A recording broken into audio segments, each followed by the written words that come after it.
गाईको लागि दाना पुष्टाकारी भन्छ। यो चाहिँ पुष्टाकारी खनी लिएर यहाँ धुँदैछु है। यस्तै छ है राई माइलाको जिन्दगी यस्तो छ। राई माइलाले गाउँ छोडेर जान्छ कहाँ छोड्छ? यहाँ राई माइला यस्तो काम गरिरहेको थाहा छैन।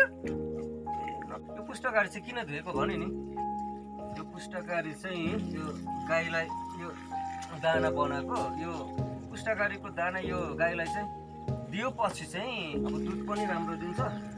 अन्त चाहिँ यसले खनी लिएर बिजोग छ राई माइलाको, बिजोग छ राई माइला बिजोग छ। यहाँ राई माइला दुःख पाउँछ यसरी। गाई धु, गाई घाँस काट, गाई दाना पक्का, गाई दाना काट, यसरी राई माइला दुःख पाएकै छ। धन जेठामाले तँ आएर अलिकति मलाई हेल्प गर्दैछ, सघाउँदैछ। यो चाहिँ पुष्टाकारी, अब यसलाई चाहिँ पुष्टाकारी भन्छ। अन्त यहाँ चाहिँ यता चाहिँ वासिदाना बोङकोलुङ भन्छ, हामी चाहिँ बोङकोलुङ भन्छ। बोङकोलुङ वासिदाना जेठाले काट्दैछ, माइला यहाँनिर पुष्टाकारी। अब गाईलाई अब दाना दिनु पनि अब दुध घिउ छुर्पीहरू निकाल्नै पर्यो। यति दिएन भने घिउ छुर्पीहरू आउँदैन। यस्तै छ। अघि धुएको चाहिँ काट्दैछ पुष्टाकारी गाई दाना।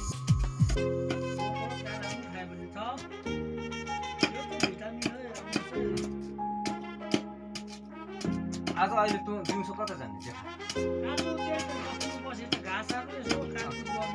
घाँसहरू काट्ने त्यसो अहिले मलाई सघाउँदैछस्, धन्यवाद है धन्यवाद। यस्तै हो बस्तीको जिन्दगी, यसरी नगरी पनि हुँदैन। साथीहरूको जिन्दगीहरू कसरी चल्दैछ को? हाम्रो त यस्तो छ बस्तीको जिन्दगी, मजा पनि छ, शरीरलाई पनि राम्रो हुन्छ, एक्सर्साइज पनि हुन्छ, खाएको कुराहरू पनि पचिन्छ। होइन जेठा के गर्छ? लगाइसक्यो अब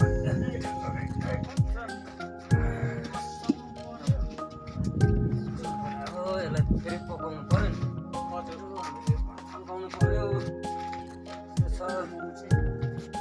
त्यस्तै छ है। अलिकति यहाँनिर अब आगो फुक्नुपर्छ होला, आगो लिएर आइज।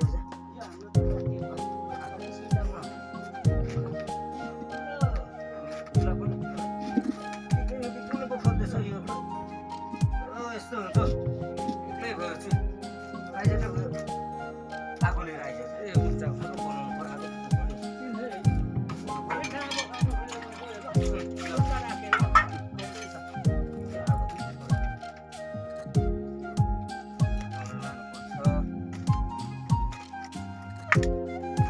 के गर्नु यस्तै छ है जिन्दगी बस्तीको। यता नआएर नि मलाई साह्रो दुःख हुँदैछ।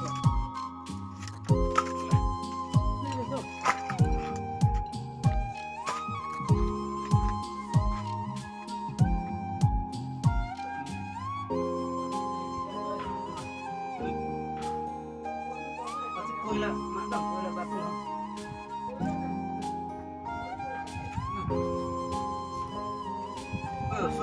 सोथेले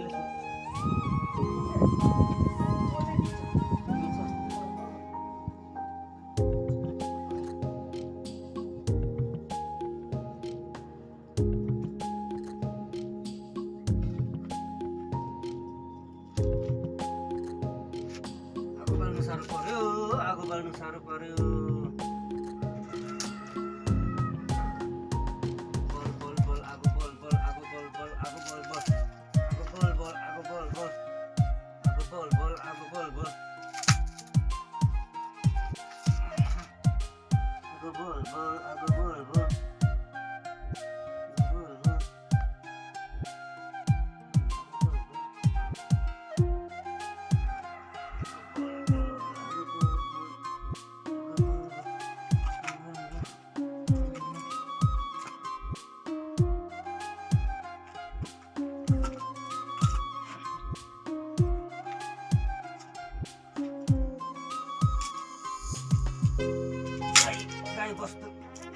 गाई बस्तु नपालौँ भने घिउ मही छुर्पी, घिउ मही दुध छुर्पी खानु पाइँदैन।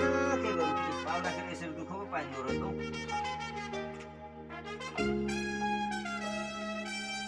आगो पनि गुल्यो।